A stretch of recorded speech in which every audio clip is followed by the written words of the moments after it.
Uma salva de palmas para Roberto Mota. Tá certo, Mota. E aí? E aí? Clima tenso, Superman nervoso. A gente tá sem uma bússola. É aquele Waze sem internet. Fica recalculando a rota. Como você tá se sentindo?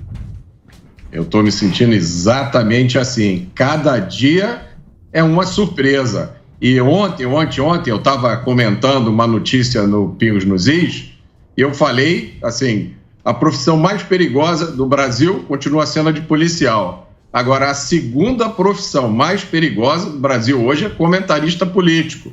Tem notícia que você comenta da mesma forma que aquele policial do esquadrão antibombas chega perto daquele pacote que foi deixado na calçada, né? Tem que ter muito cuidado, ir com muito devagar, porque se você cortar o fiozinho errado ali, explode. O pacote explode. Você tá preocupado, Mota?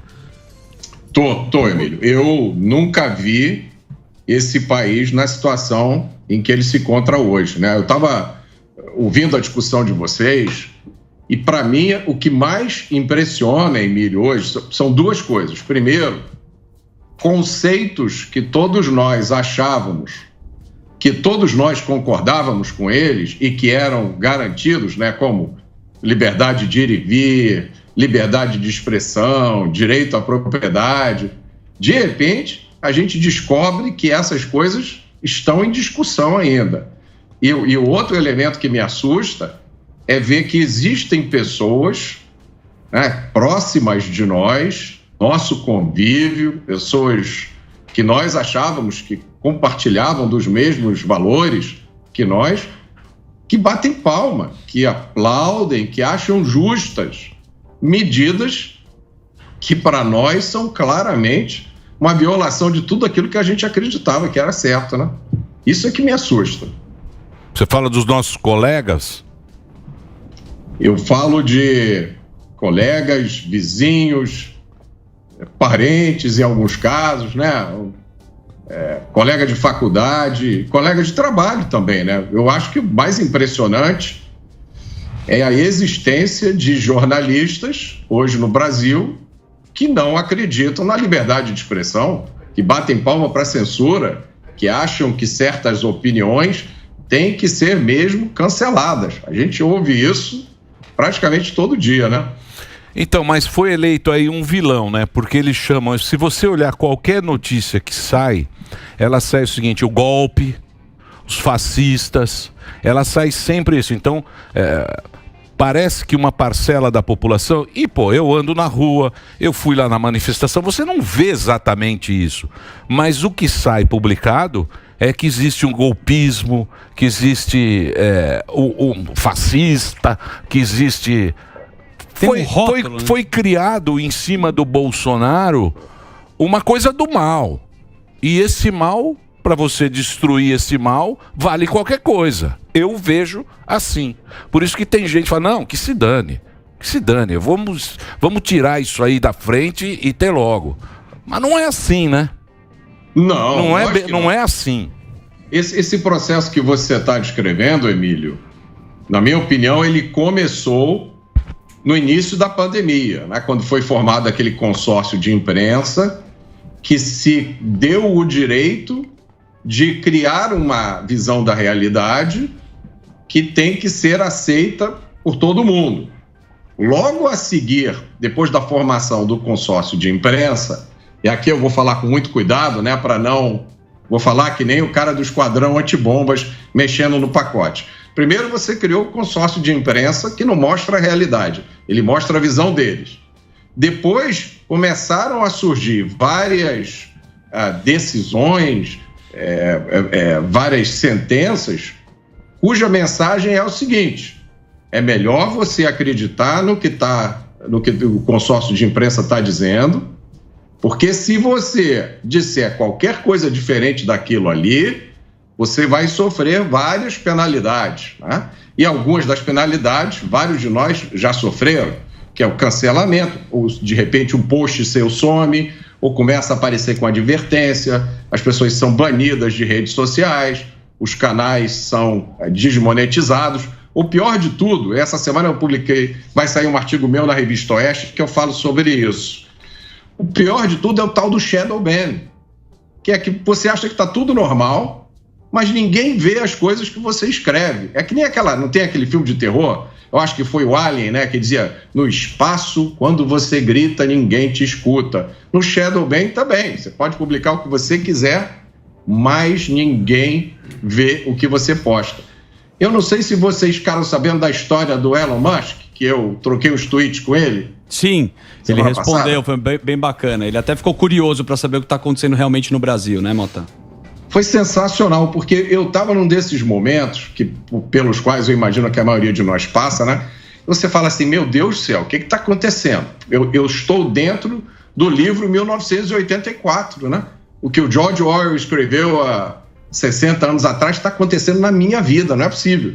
E aí, no momento desse, eu estava até no ar, na TV, e eu tenho um monitor aqui do lado, e eu escrevi aqui um tweet e marquei o Elon Musk, né? Eu falei, Elon, quando você tiver 10 minutinhos, dá uma olhada no que está acontecendo no Brasil. Porque a liberdade de expressão está sendo suprimida e essa supressão está contando com a ajuda, que eu não sei se é uma ajuda acidental ou proposital, do Twitter no Brasil. E aí fui tocar a minha vida. E aí deu 10 minutos, as pessoas começaram a me avisar. Vai lá, o Elon respondeu o seu tweet, vai lá. E ele respondeu mesmo. E a resposta dele foi super curta. Ele falou assim, olha, essa questão está na minha lista. É urgente? Aí eu respondi, olha, é urgente sim. Se você quiser, olha a minha pretensão, se você quiser a gente pode bater um papo, eu te explico melhor. E aí ele respondeu de novo, dizendo o seguinte, você pode citar alguns casos específicos, concretos? E eu citei 2 casos, né? Um caso é do grande amigo Marcelo Rocha Monteiro, que é procurador de justiça e também comentarista aqui da PAN. O Marcelo colocou no perfil dele no Twitter uma foto que tinha as capas dos 2 livros dos quais ele foi coautor. Em uma capa tinha uma foto de uma explosão nuclear. E aí ele recebeu uma mensagem de que ele estava divulgando violência explícita. E a outra capa tinha uma foto de uma pintura de Michelangelo. E aí veio a advertência de que ele estava espalhando pornografia. Meu Deus. E a conta dele foi suspensa. Para vocês verem. E o outro caso era da Revista Oeste. Quando você entrava no link, né, você viu um Twitter com o link da Revista Oeste, aquele link estava sendo classificado pelo Twitter como potencialmente perigoso. O que é lógico, assusta todo mundo, né? Aí eu citei esses 2 casos, demorou umas 2 horas, o caso do Marcelo já tinha sido resolvido e o caso da Revista Oeste, até o final do dia, já tinha sido resolvido. Então, há esperança. Boa. Muito bem. Mas você vê, né? Eu não sei, eu acho muito esquisito. O quê? Porque... Não, eu acho muito esquisito essa... Cada empresa, eu respeito muito os colegas, os jornalistas que trabalham em outros canais, tá? Os outros canais de televisão também, mas eu acho esquisito, porque sempre isso foi muito importante para o jornalismo, né? A liberdade de expressão. Não importa o que o Estadão pensava, ou a Folha pensava, ou você tinha um jornal mais à direita, ou mais à esquerda, virou mesmo uma guerra, né, meu? Do cara comemorar o negócio. E você vê, a Jovem Pan, cara, tem um ano e um mês, né? A gente teve, outro dia gravaram aqui, Sim. 1 ano e um mês já ganhou da Globo com 26 anos, da Globo News. É impressionante. Então, quer dizer, isso aí você começa a avaliar, você fala, meu, deve ter alguma coisa maior.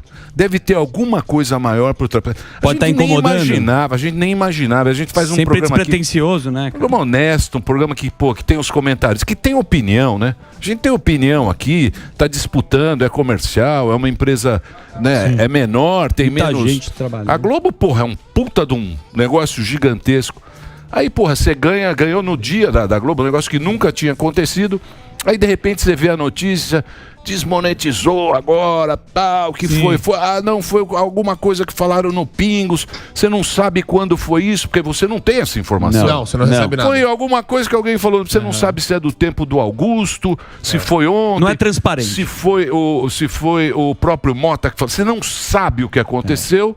Aí você fica pensando, né? E quando você não tem, e quando a coisa não é transparente, vale qualquer coisa. Mas independente... Você pensa qualquer coisa, fala, opa, O que tá acontecendo? Só fazer entendeu? É uma merda. Só fazer um adendo, independente da transparência, independente de qualquer coisa, o que se foi dito alguma coisa que seja ofensivo ou seja mentira, o que se pede é retratação, não tirar o seu ganha-pão, se tirar seu canal, não, mas você não tá entendendo. O valor. Eu tô entendendo, você não sabe de onde que vem isso. Foi algo, mas não existe fazer isso. Não, foi algo que foi dito. Eu vejo pingos todo dia. Óbvio que foi algo que foi dito. Alguma coisa que você não sabe o que é e todos os canais foram desmonetizados. Sim. Não é só Mas não foi imagina, algo que aconteceu lá. Isso aí é tirar, é cortar o inimigo. Imagina se você briga com alguém, Morgadão. Mas independente se você soubesse o que foi dito, aquilo que foi dito, você não tira o microfone da pessoa, você não tira a monetização da pessoa, você pede uma retratação ou qualquer outra coisa. Você não concorda, Mota? É evidente, olha, isso que você está falando aí é a descrição de uma coisa chamada Estado de Direito. Estado de Direito significa uma coisa muito simples. Você segue o que manda as leis. É isso, tem que obedecer. Se eu falar uma besteira, você matou aí. Se eu falar uma besteira, eu posso ser processado penalmente. O Superman tá aí, pode confirmar que ele é advogado, né? Sim. Por injúria, calúnia ou difamação, né? São crimes. Ou eu posso ser processado por danos morais. E aí você tira uma grana de mim. É lógico, né, que se eu falei uma besteira que prejudicou ou ofendeu alguém, é fácil dizer, olha, o Mota falou aquilo ali não é verdade, me prejudicou, vamos ao tribunal. Agora, você nem dizer o que foi, exato, não recorrer à justiça e simplesmente caçar, e perceba isso, é mais do que tirar o microfone. É quase como se você estivesse eliminando a pessoa. Exatamente. Isso aí. Exatamente. Você tirou ela o que vai acontecer com ela agora, ninguém sabe. Mas aí, Mota, eu queria aproveitar e também te perguntar o seguinte. A gente tá vendo uma postura autoritária por parte do TSE e uma conivência tenebrosa de um monte de jornalista, de um monte de político, para não falar cumplicidade em vários casos, né? Dentro dessa perspectiva, parece que o golpe foi dado, né? A gente sofreu um golpe. Essa é a verdade. E um governo petista, então, ele vai intensificar isso ainda mais. Com dinheiro no caixa. Mas esse golpe, e acesso. Você tem que pensar que esse golpe, ele foi dado baseado no amor, porque a turma do amor que ganhou contra os genocidas. Exato. O genocida que era o autoritário. Todo mundo foi colocado no mesmo pacote. Jovem Clã, não sei o quê, os vagabundos, os genocidas, Puta, tem um monte de coisa. Tem fascista. A turma do amor ganhou. Quem o cara que não sabe muito bem como é que funciona o negócio, vai nessa. Fala, pô, tá certo mesmo. Esses caras são tudo genocida. Você entendeu? É isso que eu acho a sacanagem. E a justiça existe para ajustar essa bagaça. Para isso que você tem a justiça. Você vai no juiz quando você tá com problema com a tua mulher. Você fala, eu tô com problema com a minha mulher, juiz. Ele fala, senta aqui os dois, vamos conversar. E não tá tendo isso. Cara. E o pior. Não tá tendo isso, né, o Mota? O que eu acho, Emílio? Eu acho que aí tem duas questões que são importantes. A primeira é isso que você falou. Foi criado, desde o início da pandemia, um processo de demonização de um certo grupo de pessoas no Brasil. Então, se você tem um determinado tipo de opinião, você deixa até de ser considerado uma pessoa, tá? Você é automaticamente ofendido, você tem que ser caçado, você tem que ser silenciado. Exato. Você tem que receber penas, mesmo que não estejam previstas em lei, mesmo que o que você faça não seja crime, não tem problema. Para você pode, porque você é do mal, você apoia, né? E aí é golpe, é uma série de coisas. Utilizam essa palavra fascismo sem ter nenhuma ideia do que é fascismo de verdade, né? Fascismo, na verdade, é uma ideologia gêmea do comunismo. A diferença entre fascismo e comunismo é quase nenhuma. E basta ver na Segunda Guerra que os fascistas e os comunistas fizeram um pacto, Molotov-Ribbentrop, a dividir a Europa, né? E esse pacto foi quebrado por causa dos fascistas. Pelos comunistas, eles tinham continuado com esse pacto o resto da vida. Mas, enfim, tem esse processo de demonização. Então, se você pertence a esse grupo, essa corrente de opinião, não tem conversa, não tem direitos humanos, não tem nada, você tem que ser eliminado. Isso. Agora, tem o segundo aspecto que eu acho que complica mais, Emílio, é que se esse troço tivesse acontecido há 20 anos atrás, talvez esse processo tivesse sido muito bem sucedido, porque há 20 anos atrás não existia internet, telefone celular, nem redes sociais. Hoje, uma boa parte da população tem condição de se informar e entender o que está acontecendo. E saber que esse processo que está acontecendo é uma loucura. Hoje, de manhã, eu tenho um canal de YouTube, né, Roberto Mota Oficial. Todo dia eu faço às 10 horas uma livezinha. E eu leio mensagens que eu recebo das pessoas. Hoje eu li uma mensagem de uma senhora, acho que ela é advogada. Enfim, ela foi tomar um caldo de cana numa barraca dessas de feira que vende pastel e caldo de cana. Aí em São Paulo tem também, né? Sim, tem. E ela sentou e aí ela começou a bater papo com a pessoa que estava servindo ela. Ela falou, Roberto, era uma senhora de idade, humilde, né? Dava para ver que ela é uma pessoa que não teve escolaridade. O trabalho dela era servir pastel e caldo de cana. E aí elas começaram a conversar e a senhora que servia pastel e caldo de cana estava por dentro de todas as questões envolvendo a nossa Corte Superior, tinha ciência de tudo que estava nesse relatório recente, né, que foi entregue sobre aquele assunto proibido, que eu não vou mencionar aqui, para não prejudicar mais ainda a emissora, mas sabia, inclusive, de questões econômicas. A senhora que serviu o pastel e o caldo de cana falou, eu estou preocupada porque esse furo do teto de gastos que estão querendo fazer vai acabar chegando aqui na minha barraca. Essa conta, quem vai pagar sou eu.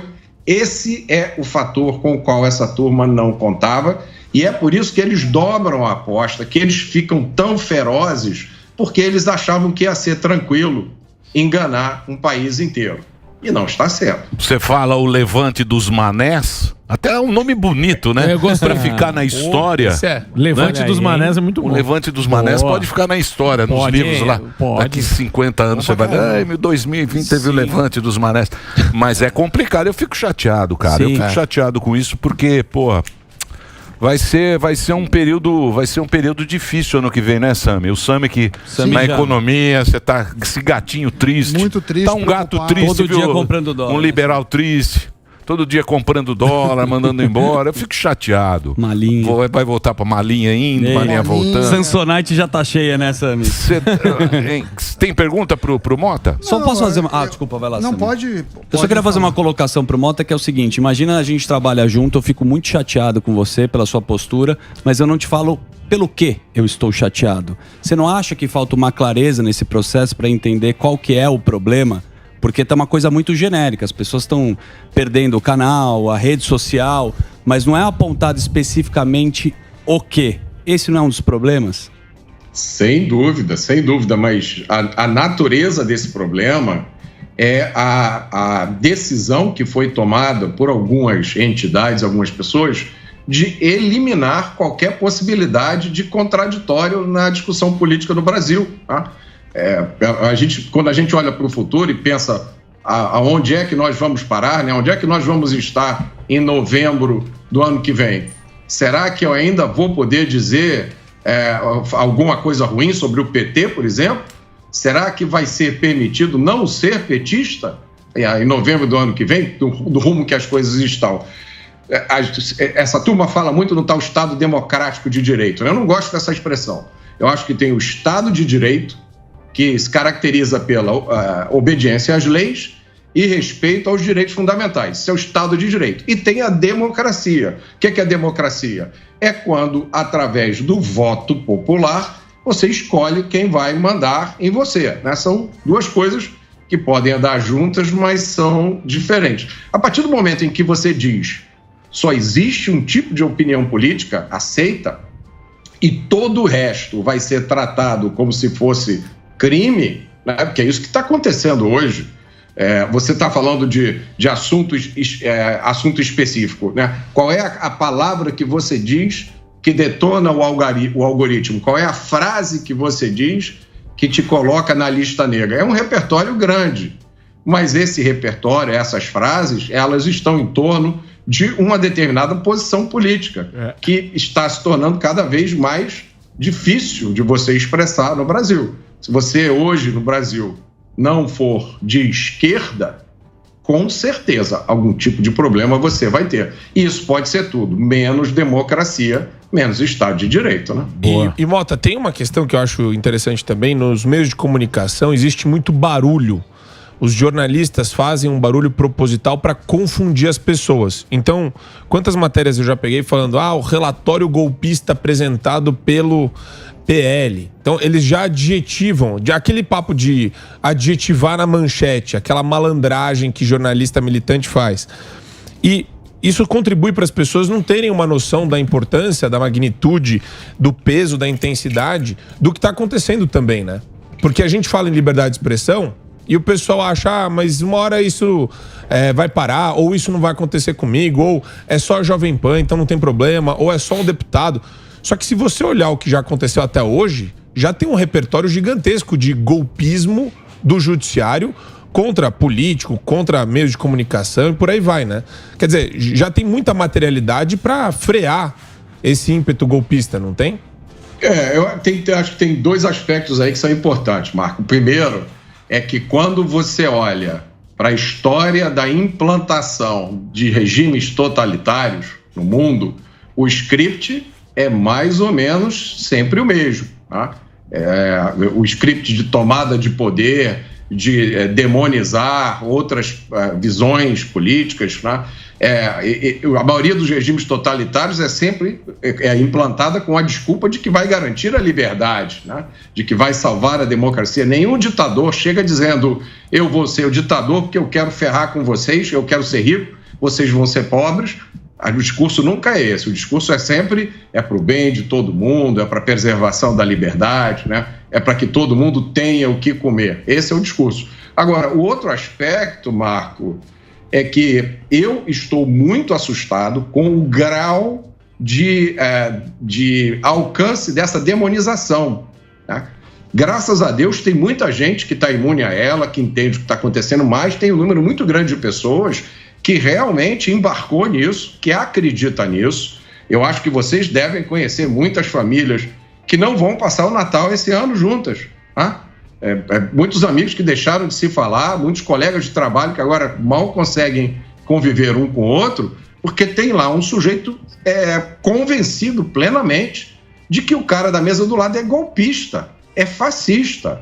E eu não posso ficar no mesmo ambiente que um golpista, que um fascista. E aí não adianta você chegar com o melhor relatório do mundo, explicando tintim por tintim, criando formas de entender aquilo ali, porque o cara já tem um anteparo, né? Ele já classificou você como uma pessoa que não merece ser ouvida e que talvez não merecesse nem existir. E isso é uma responsabilidade. As pessoas que foram responsáveis por isso, elas têm uma grande conta a ser acertada com a história no futuro. Porque eu nunca vi nada parecido no Brasil.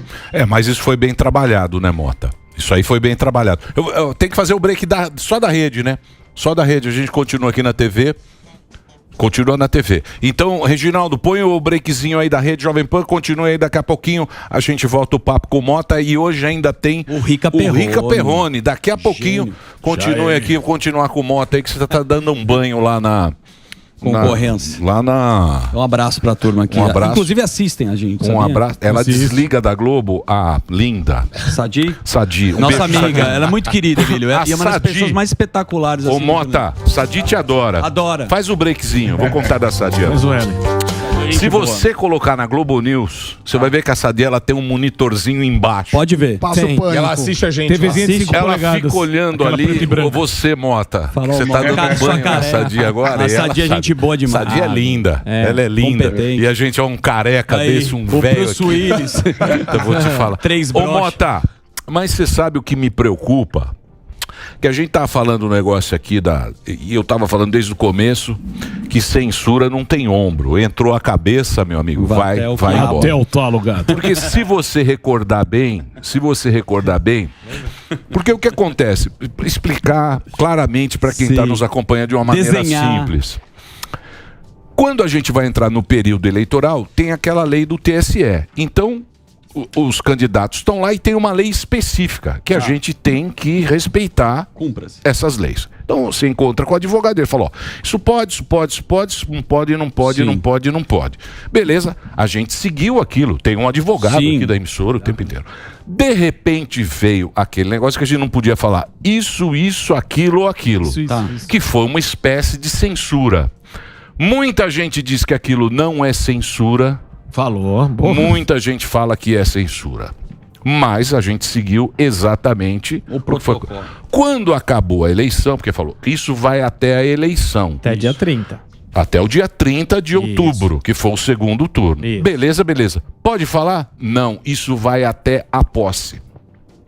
Portanto, a gente está com uma lei que ia até, que era do TSE, que é eleição. Só que a eleição já acabou e a gente continua com essa lei. Ou seja, essa lei pode ser eterna. Vai chegar no dia 1º de janeiro, vai falar, não, agora vai até a próxima Copa. Você entendeu, Mota? Vai até quando nós quiser. Você entendeu qual é essa preocupação? Então a gente entra aqui sem saber. Aí um dia você faz a maior audiência da Globo, aí no outro dia, ó, vamos desmonetizar esses caras, porque eles estão aparecendo muito, vamos tirar esses caras do ar. Segura um pouco. Que é aquilo que você falou, é aniquilar vozes, né? Vozes. Emília, é isso que você falou. Tem um escritor chamado Christopher Hitchens, é um dos meus favoritos. Ele diz o seguinte, o que caracteriza uma ditadura não são leis duras. O que caracteriza uma ditadura é a insegurança jurídica. Porque você nunca sabe, com certeza, o que você pode ou o que você não pode fazer. O que você pode ou não pode dizer. Isso que a gente está vendo aqui, a gente não viu nem na época do regime militar. Porque o que acontecia na época do regime militar, né? O artista lá fazia lá um disco, naquela época tinha disco, e aí uma música era censurada.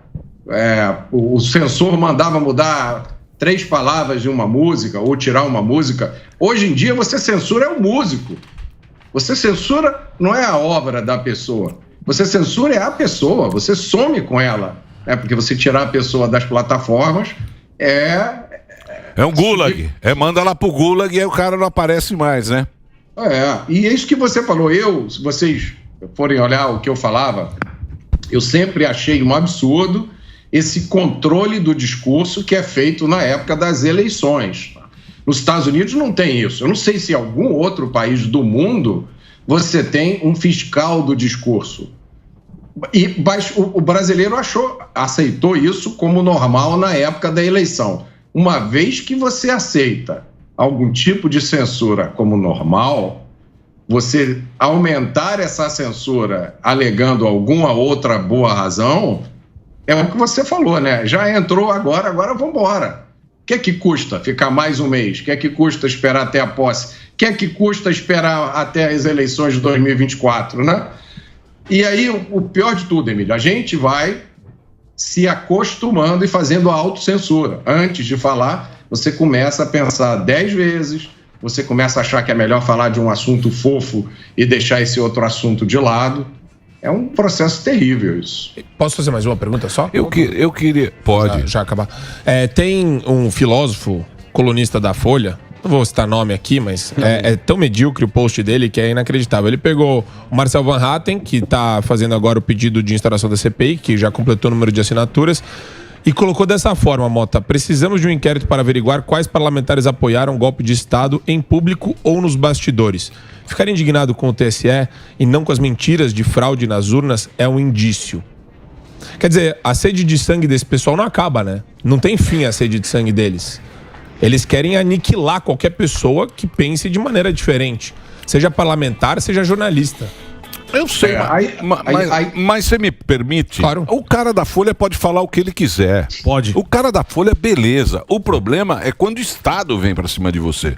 O problema é o poder do Estado. Isso é que é o negócio, que é os outros lá que estão tudo em cana. Sim. Os outros estão em cana lá, o deputado foi em cana. Sim. O outro tá lá nos Estados Unidos. É que eles legitimam a cana. Isso. Mas eles legitimam a cana. Não, mas beleza, é jornalista. A gente também fala aqui o que quer. Bem, Não é? Até certo ponto. Não. Não. É que eu acho que aqui não tem. Eu acho que ele tem direito, ou não tem direito moral. Eu acho isso imoral. Eu acho um absurdo um negócio desse. Quer dizer, é coisa de revolucionário. Cadê o Mota? Marco, nesse caso específico aí, né? Eu acho que tem ignorância histórica. Eu acho que tem uma deficiência moral e um grau elevadíssimo de oportunismo, né? Porque um momento como esse que a gente vive é um momento em que essas pessoas com um pensamento como esse, aproveitam para pegar carona. Elas veem esse trem passando e querem pegar carona achando que vão ficar imunes às consequências do que está acontecendo. Isso aconteceu em praticamente todos os regimes totalitários. É a história do Trotsky, né? Trotsky, que era revolucionário lá junto com Lenin. Trotsky, que criou o Exército Vermelho. Como é que Trotsky acabou a vida dele? Picareta. Vocês sabem? Opa. Acabou na picareta. Não. Tomando uma... Acabou, mas deixa eu falar uma coisa pra você agora, voltando aqui pro Brasil. Você acha que vai dar alguma coisa essa CPI?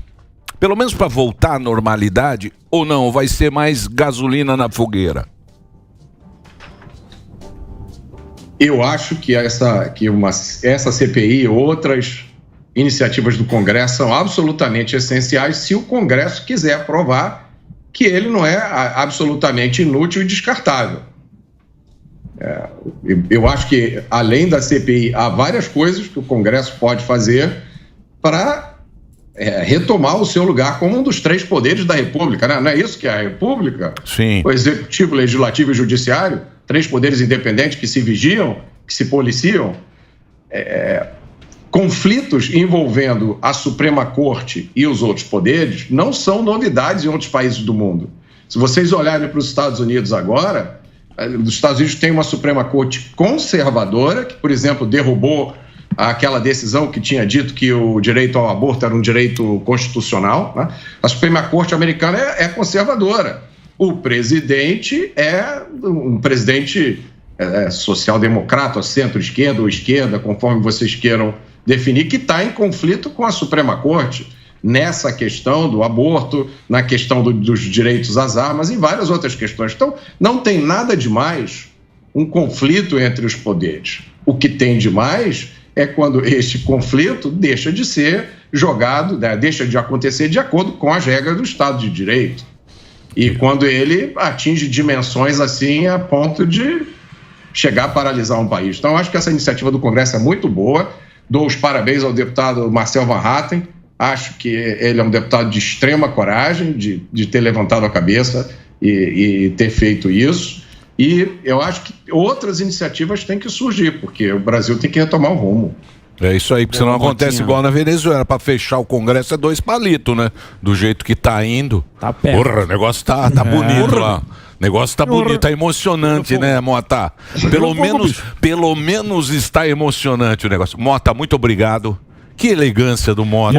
Gosto muito dele. Não, Mota Temos que marcar o jogo junto. Os caras estão preferindo ver o Mota do que a Sadi, pô. Não, é lógico. Isso aqui é um absurdo também. A falta de gosto do telespectador. Falta. Tá arrebentando a Jovem Pan. Ô, Mota, obrigado. O Mota tá lá. Você tem um... Deixa eu passar aqui pra vocês o Instagram. Você tá aparecendo aí ou você também tá naqueles shadow não sei o quê? Shadow ban. Shadow ban.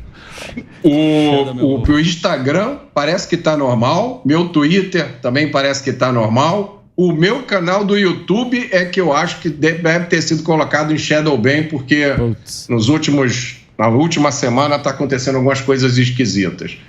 Mas eu convido a todo mundo, me procura lá no YouTube, o canal é Roberto Mota Oficial.